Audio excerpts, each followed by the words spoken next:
Haleluya, bersyukur kepada Tuhan kalau kita boleh bangun dengan tubuh sehat, kuat, diberkati oleh Tuhan ya pada pagi hari ini. Itu semua karena kesetiaan Tuhan yang tidak pernah ada habisnya dalam hidup kita. Amin.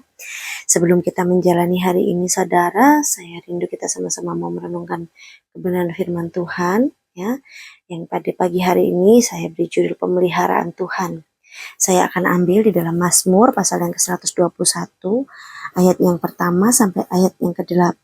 Ya, saya akan bacakan untuk saudara, demikian firman Tuhan. Tuhan penjaga Israel, aku melayangkan mataku ke gunung-gunung, dari manakah akan datang pertolonganku? Pertolonganku ialah dari Tuhan yang menjadikan langit dan bumi. Ia takkan membiarkan kakimu goyah, penjagamu tidak akan terlelap. Sesungguhnya tidak terlelap dan tidak tertidur penjaga Israel.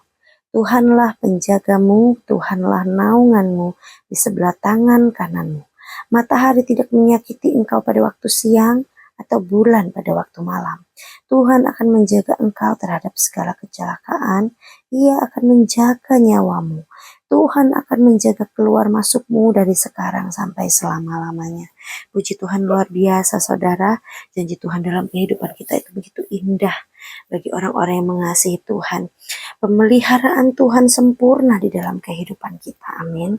Kenapa saya katakan seperti itu saudara? Karena memang bahwasanya Allah adalah yang memegang kehidupan kita. Dialah yang memiliki kehidupan kita. Orang-orang yang berjalan dalam janjinya Tuhan, maka orang tersebut ada di dalam pemeliharaan Tuhan, saudara. Amin. Ya, kenapa Tuhan memelihara kehidupan kita? Yang pertama adalah Tuhan memelihara kita untuk satu hidup yang kekal. Ya, satu hidup yang kekal di sini adalah Allah itu selalu menjaga kita, menopang dan memenuhi kebutuhan kita dalam melangsungkan hidup kita. Ya. Meski terkadang kita sebagai manusia kita lupa bahwa kita boleh ada sebagaimana kita ada, itu semua karena pemeliharaan Tuhan, bukan karena kuat dan gagah kita. Amin. Oleh sebab itu Tuhan ingin kita mendapat hidup yang kekal, ya. Hidup yang berkualitas, mempunyai satu kehidupan yang bermutu sebagai orang yang percaya kepada Tuhan. Amin. Oleh sebab itu Ia memelihara kehidupan kita. Janji Tuhan dalam kehidupan kita di dalam Mazmur pasal yang ke-37 ayat yang ke-5. Serahkanlah hidupmu kepada Tuhan dan percayalah kepadanya dan Ia akan bertindak. Ya, luar biasa saudara. Jangan takut atas apapun yang terjadi dalam hidup kita. Apapun yang Tuhan izinkan terjadi dalam hidup kita, itu semua ada di dalam rencana Allah dan diizinkan oleh Allah. Ya. 1 Petrus 5 ayat yang ke-7. Serahkanlah segala kekhawatiranmu kepadanya sebab Ia yang memelihara kamu. Jadi kita tidak perlu khawatir sebab Tuhan yang memelihara hidup kita, saudara. Jika kita melakukan segala sesuatu dengan setia, apa yang Tuhan percayakan dalam hidup kita, ya, maka kita tidak perlu khawatir akan apapun juga. Itu yang pertama ya saudara. Tuhan memelihara kita untuk hidup yang kekal. Dan yang kedua, Tuhan menjaga kita dari segala yang jahat melalui firman Allah. Mazmur 97 ayat yang ke-10 ya. Ia memelihara nyawa orang-orang yang dikasihinya.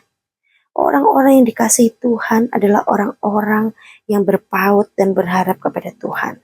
Amin. Tuhan menjaga kita dari segala yang jahat melalui firman Allah.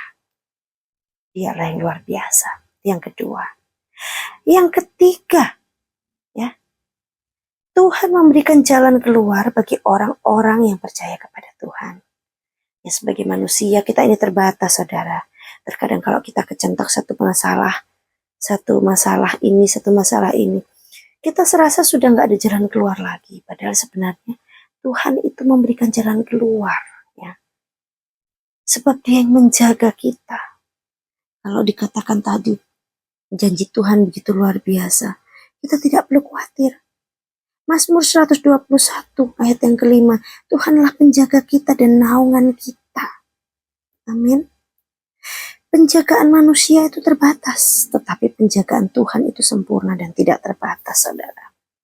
Salah satu contohnya seperti ini ya, misalnya kita punya anak kita sedang sekolah di luar kota. Ya, kita terbatas loh menjaga mereka, benar? Kita nggak bisa setiap saat, setiap waktu ada di dekat mereka. Tetapi beda dengan Tuhan. Tuhan tidak bisa jauh. Ya.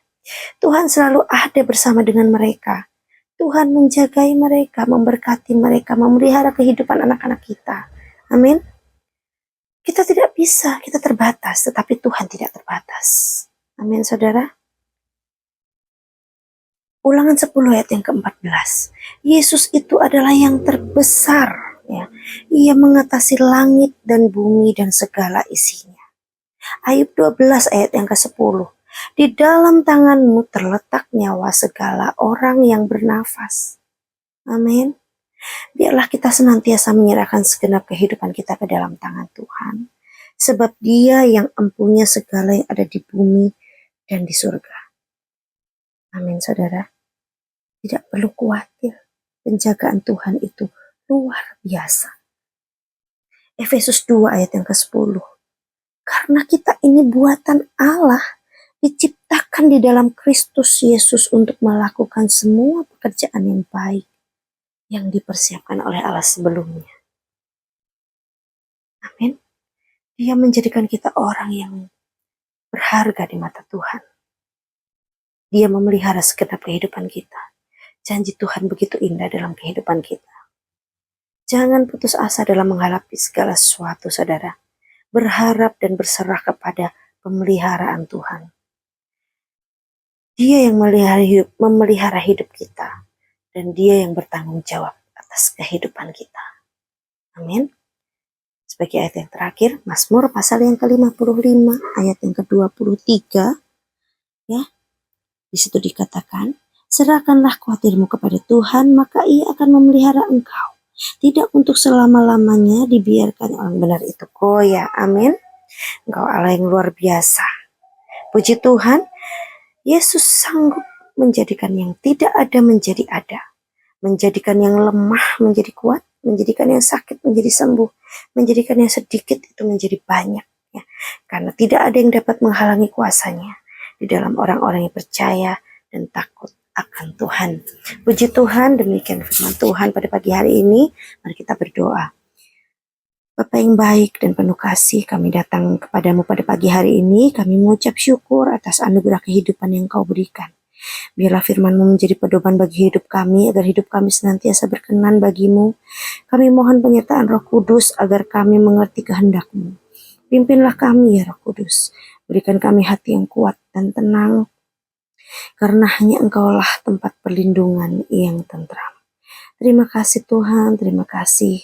Kami percaya Engkau yang akan berikan kami hati yang penuh dengan sukacita dan kerendahan hati untuk merenungkan dan melakukan firman. Kami mulai hari ini di dalam nama Tuhan Yesus Kristus. Haleluya. Amin.